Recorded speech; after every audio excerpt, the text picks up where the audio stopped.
სალამი, მოგესალმებით, ვაგრძელებთ ჯონ მაკარტურის საუბრების ქართულ ენაზე ატვირთვას, ეს არის ბიბლიური კითხვები და პასუხები. ჩვენ გადავიდეთ 54 ნაწილზე და ეს არის ჩაწერილი 1995 წლის 31 დეკემბერს ლოს-ანჯელესში, კალიფორნიის შტატში. შემდეგი კითხვას კიდევ ჯონ მაკარტური ამოწერილ კითხვებს იხილავს და ესეთ რამეს ამბობს. ახლა აი კიდევ ერთი კითხვა, რომელიც დარწმუნებული ვარ დღევანდელი ჩემი დილის ქადაგების შედეგია. როდესაც ერემიას ზოგიერთ მუხლს ქადაგებდი, ვიღაცა მიკითხა, როგორც ხშირად ხდება ხოლმე, როცა მე ვქადაგებ, მე ქვემოთ ვიყურები და პოულობ მუხლს, რომელზეც კომენტარს არ ვაკეთებ. და ფიქრობ მის მნიშვნელობაზე. და მართლაც ერემიას 21 თავში არის ერთ-ერთი მუხლი, 21 მუხლი, რომელზეც პიროვნებას უნდა გარკვეული უფრო მეტი ინფორმაციის გაგება. ფიქრობ, რომ ეს არც ისე რთულია და მე შევეძლები მოგაწოდოთ ახლა ეს გაგება. ერემიას 21 თავი 21 მუხლში ნათქვამია. მე თლიანად წავიკითხავ ამ 21 თავს, რომ თქვენ შეგექმნათ წარმოდგენა ქართულ მსმენელებს, იმიტომ რომ მათ უკვე მოისმინეს იმ დილის ქადაგებაში და ნათლად იციან, ამიტომ ჯონი მარტო მოიყვანს რამოდენიმე მუხლს. მე კი წავიკითხავ თლიანად ამ ადგილს, რათა უფრო კარგად გავიგოთ თუ რაზეა აქ საუბარი და რაზე ლაპარაკობს ერემია. ერემია 21 თავი. სიტყვა, რომელიც უფლისაგან იყო ერემიასადმი. ასე ამბობს უფალი ისრაელის ღმერთი. წინგში ჩაწერე. ეს ყველა სიტყვა, მე რომ გითხარი. რადგან ახლოვდება ჟამი, ამბობს უფალი, როცა ჩემიერი ისრაელი და იუდა უნდა დავაბრუნო ტყვეობიდან. იმ ქვეყანაში დავაბრუნებ მათ მამებს რომ მივეცი და დაემკვიდრებენ მას, ამბობს უფალი. ეს არის სიტყვები უფალმა რომ ილაპარაკა ისრაელსა და იუდაზე. ასე ამბობს უფალი, შიშსა და წოლის ხმა მესმის, მშვიდობა არ არის. იკითხეთ და ნახეთ, თუ შობს მამაკაცი? მაშ რატომ ხედავ რომ ყოველ მამაკაცს შობიერე ქალივით ხელები წელზე შემოულაგებია? რატომ გაფითრებია ყველა სახე? ვაი, ვინაიდან დიდია ეს დღე, არასოდეს ყოფილა მისი მსგავსი. გასაჭირი ჟამია იგი იაკობისათვის, მაგრამ გამოხსნილი იქნება მისგან. და იქნება იმ დღეს, ამბობს საბაოთ უფალი, რომ დავამსხვრევ მის უღელს, მათ ქედზე და დავწყვეტ მათ ბორკილებს, ვეღარ დაიმონებენ მას უცხონი. თავიანთ უფალ ღმერთს მოემსახურებიან და დავითს, თავიანთ მეფეს, რომელსაც მე აღუდგენ. ნუ გეშინი იაკობ, ჩემო მსახურო, ამბობს უფალი და ნუ დაფრთხები ისრაელ, რადგან გამოგიხსნი შორეული მიწიდან და შენ შთამომავალთ მათი ტყვეობის ქვეყნიდან. დაბრუნდება იაკობი და იცხოვრებს წყნარად და მშვიდად აღარავინ იქნება მისი შემშინებელი. რადგან შენთან ვარ, ამბობს უფალი, რომ გიხსნა, ბოლოს მოუღებ ყველა ერს, რომლებშიც გაგფანტე. შენ კი არ მოგიღებ ბოლოს, არამედ სამართლიანად დაგჟი დაუსჯელს არ გაგიშვებ. რადგან ასე ამბობს უფალი, განკურნებულია შენი ჭრილობა და ფრიად მძიმეა შენი წყლული. არავინ გამოგესარჩლება, ჭრილობას არავინ შეგიხვევს, კურნება არ არის შენთვის. ყველა მოყვარემ დაგივიწყა, აღარ კითხულობენ, რადგან მტერივით დაგჭერი და სასტიკად დაგსაჯე, დიდი დანაშაულის გამო. აღურიცხავია შენი ცოდვები. რატომ მკვნესი? დაჭრილი ხარ? განკურნებული შენი სატკივარი. დაჭრილი ხარ? განკურნებულია შენი სატკივარი, რადგან დიდია შენი დანაშაული და აღურიცხავია შენი ცოდვები. მე მოგწიე ეს ყველაფერი. ყველა შენი ჭამელი შეიჭმება, ყველა შენი მტერი, ყველა მათგანი დატყვევდება, შენი ამაოხრებელი თავად აუხრდება, შენს მძარცველებს მე გავაძარცვინებ. მე გამოგაჯანსაღებ და ჭრილობებისგან განკურნავ, ამბობს უფალი, იმის გამო რომ გაძევებული გიწოდეს. ეს არის სიონი, არავის ადარდებს მისი ამბავი. ასე ამბობს უფალი, მე დავაბრუნებ იაკობის კარვების ქონებას და შევიბრალებ მის სამკვიდრო ადგილებს. ქალაქი თავის ნანგრევებზე აშენდება და სასახლე თავის კანონიერ ადგილზე აღემართება. მადლიერებისა და დღესასწაულეთა ხმა გამოვა მათგან. გავამრავლებ მათ და აღარ შემცირდებიან. პატივს მივაგებ და არად ჩასაგდები აღარ იქნებიან. უწინდელივით იქნებიან მათი ძენი და დაფუძნდება მისი კრებული ჩემ წინაშე. მე დავჟი ყველა მის შემაჭირვებელს და ეხლა არის 21 მუხლი. მისგან გამოვა მისი წინამძღოლი და მისივე წიაღიდან გამოვა მისი მთავარი. მივიზიდავ და ისიც მომიახლოვდება და ეს აინტერესებთ. განა ვინმე შეძლებს რომ თვითნებურად მომიახლოვდეს? ამბობს უფალი, ეს რატომ არისო ეს ნათქვამიო? პიროვნებას აინტერესებდა. ჩემი ხალხი იქნები და მე ვიქნები თქვენი ღმერთი. ქარიშხალივით ყოველივეს აღგველი, გრიგალივით გამოდის უფალი, ბოროტეულთა თავზე დატრიალდება ის. არ შებრუნდება უფლის გზნებარე რისხვა, ვიდრე არა ახდენს და არ აღასრულებს განზრახულს უკანასკნელ დღეებში მიხვდებით ამას. აი ამას სვამენ და აგრძელებს ჯონ მაკარტული.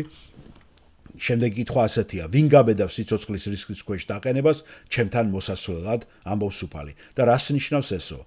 რატომ იტყოდა ღმერთი ამას, რომ ვინ გაბედავს სიცოცხლის რისკის ქვეშ დაყენებას ჩემთან მოსასვლელადო?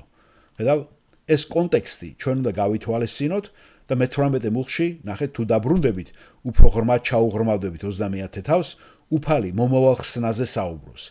მაგალითად, შეხედათ მე-10 მუხლს, დაუბრუნდით მერვე მუხლს, დაუბრუნდით მე-7-ს, აქ იაკობის გასაჭირზე არის საუბარი. და რა არის ეს? ეს არის მომავალი გასაჭირის დრო. და ის ამბობს, მაგრამ ის გადარჩევა მისგან და მოხდება იმ დღეს, ამბობს საბაუთ უფალი, მე დავამსხვრე მის უღელს, მათი კისრიდან და დავწყვეტ მათ ბორკილებს და უცხოები აღარ გახდებინ მათი მონებად. სხვა სიტყვებით რომ ვთქვათ, ისრაელი გათავისუფლდება გასაჭირის საშინელი ჩაგვრისაგან. და ისინი მოემსახურებიან უფალს თავიანთ ღმერთს და დავითს თავიანთ მეფეს. ეს არის მესია, რომელსაც მე აღვადგენ მათთვის. მე-10 მუხლის შუა ნაწილში მე გიხსნით თქვენ შორიდან და თქვენს შთამომავლობის ტყვეობის ქვეყნიდან. პირველ რიგში ეს უნდა იყოს ბაბილონის ტყვეობიდან ხსნის დაპირება. და შემდეგ ამის მიღმა უფრო გრძელვადიანი წინასწარმეტყველება. ეს არის დიდი ურვის დევნის დროს განთავისუფლების დაპირება, რომელიც ისრაელს გასაჭირის პერიოდში დაატყდება თავს. ასევე მე მინდა ახლა კიდევ ახსენო, არ ვიცი ჯონ მაკარტონი რატო არ მოიყვანა, ასევე ის დიდი დარბევა, რომელიც იესოს გარდაცვალების შემდეგ ხდება 70 წელს, როცა რომაელებმა ესე თქვათ ვესპასიანმა და ტიტეს დროს მოხდა გაფანტვა და ტაძრის დაწვა. ესეც დიდი დევნა იყო, რომელსაც იესოც თავის წინასწარმეტყველებაში იესო ამასაც გულისხმობს, გახსოვთ 24 თავში მათეს სახარების და რა თქმა უნდა მომავალი რისხვაზეც მე აგრძელებს. ასე რომ ბიბლიაში ხშირად არის წინასწარმეტყველება, ესე თქვათ ახლო, მერე მომავალი და მერე საბოლოო. საბოლოო არის 1000 წლეული, ნახეთ, აბა დავითის მეფედ დაჯდომა როდის არის ეს?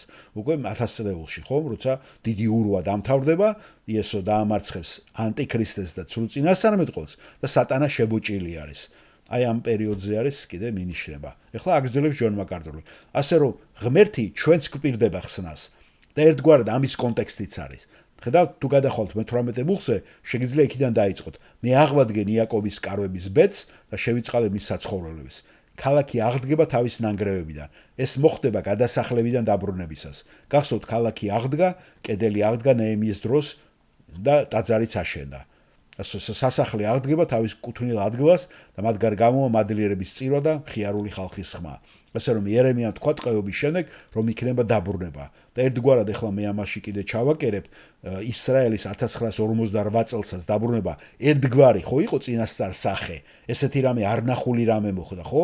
რამდენი წლის შემდეგ, 2000 წლის შემდეგ მათ სახელმწიფო მიეცათ. და დღესაც რო თუ გუშინ ველაპარაკებდით ჩემ თანამშრომელს და უკვე რამოდენიმე იყო, აი რამოდენიმე ადამიანმა გასაგებია მუსლიმანები რატო აფიქსირებენ ამ რა ქვია უსიყვარულობას და მტრობას ისრაელის მიმართ. ვერ ვლაპარაკობ მართლმადიდებელი, ბულგარელი, გესმით, სერბები ძალიან ხშირად აფიქსირებენ, აი ხამასო იმას რატო აძლევს იარაღს დაუშვათ ისრაელს და არ აძლევს ირანს უფლებას და ესე შემდეგ რა. ნახეთ როგორი არის, როცა არ არის კარგი გაგება, შენ უყურებ ადამიანური თვალიდან და ადამიანური თვალიდან ცოდვაში იგდებ თავს, ხო? როცა ღმერთმა ნახეთ დაპირებები მიცა ღმერთმა. ამათ სპეციალურად ამათ და ვინც ამას დაივიწყებს მართლმადიდებლები ხო არ აიღებენ მაგას დისპენსაციაზე რო ვილაპარაკეთ გამიჯნული არ აქვთ მათ ეკლესია და ისრაელი გესმით და ისრაელი გონიათ რომ ღმერთმა დაამთავრა მათთან ურთიერთობა და ამიტომ ანტისემიტიზმში არიან და აგრძელებს ჯონ მაკარტური და იქ არის ღმერთი რომ დაჟის ყველამ ჩაგვრელს და მათი წინაზღოლი მათ შორის იქნებიან. სხვა სიტყვებით რომ ვთქვათ, ბაბილონის ნაცვლად თქვენ წაგიძღვებათ ებრაელი, თქვენივე ხალხის წარმოადგენლიო და მე აღვადგენ თქვენ წინამძღოლს თქვენი წრიდან და მოვიყვან მას ახლოს და ის მომიახლოვდება, რადგან ვინ გაბედავს სიცოცხლის რისკის პათად ჩემთან მოსასვლელად? რატო ამბობს ის ამას? იმიტომ რომ ჩვენ ვერასოდეს მივახლოვდეთ ღმერთს დამოუკიდებლად. თუ არ მიგვიყვანენ მასთან და მას აკეთებს იესო ქრისტე. ეს გააკეთეს იმ ბაბილონის დროშიც გახსოვთ ხომ? ნეემიამ, ასევე ზერუბაბელმა და ეზრამაც ხომ და თქვენ იქნებით ჩემი ხალხი ამბობს და მე ვიქნები თქვენი ღმერთი. სხვა სიტყვებით ვთქვათ, ღმერთი ამბობს, რომ წარმოუდგენელს გავაკეთებ და თქვენ ვერც წარმოიდგენთ ისეთ ადამიანს დაგინიშნავთ და მე მიგიზიდავთ ჩემკენ. და ვის მოუაზრათ ამის გაკეთება სათანადო მოწვევის გარეშე და ვერანაირ ვერ გაბედავსო.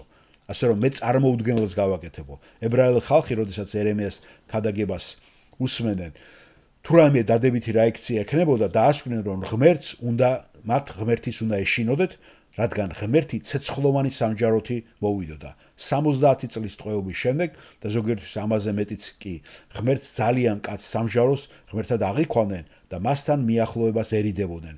მაგრამ ის აქ ამბობს, რომ ის, რისი გაკეთება ჩვეულებრივერიდებოდათ, გააკეთებენ, რადგან მე მოგიახლოვდებითო. ესე იგი თვითონ ღმერთი გამოიჩენს ინიციატივას და მე მას მივიყვან ახლოს და ის მომიახლოვდება. ვინც სხვა შემთხვევაში ამას ვერც კი გაბედავდა. და ეს არის ზუსტად წყალობა და მადლი, ეს არის მიტევება და ეს ჩვენზეც ვრცელდება დანარჩენ ცოდვილებზე, სამყაროში, წარმართებზე. ჩვენ ვერ გავბედავდით ღმერთთან მიახლოებას, თუ სინამდვილეში გავიშინაგანებდით თუ როგორია ის და როგორი წმინდა ის. ამიტომ მან გააკეთა ეს და ჩვენ უახლოვდებით მას მისი ძის მეშვეობით და ეს მის მიერ ჩანაფიქრი გეგმა იყო. ამაზე მე გამახსენდა ასევე ძველი აღთქმის ისტორია, როდესაც ნახავენ, იხილავენ ღმერთის მრისხანებას სინაის მთაზე, გახსოვთ, როგორ ბობოქრობს ღმერთი და ვერ მიუახლოვდებიან ისინი და მოსეც ეტყვის ღმერთს, რომ ვერ მოახლოვდებიანო, მათ ეშინიათო. ასე რომ ეს არის კიდევ აქაც გაჟღერებული. მადლობა მოსმენისათვის და ახლა ჩვენ გადავალთ შემდეგ კითხვაზე.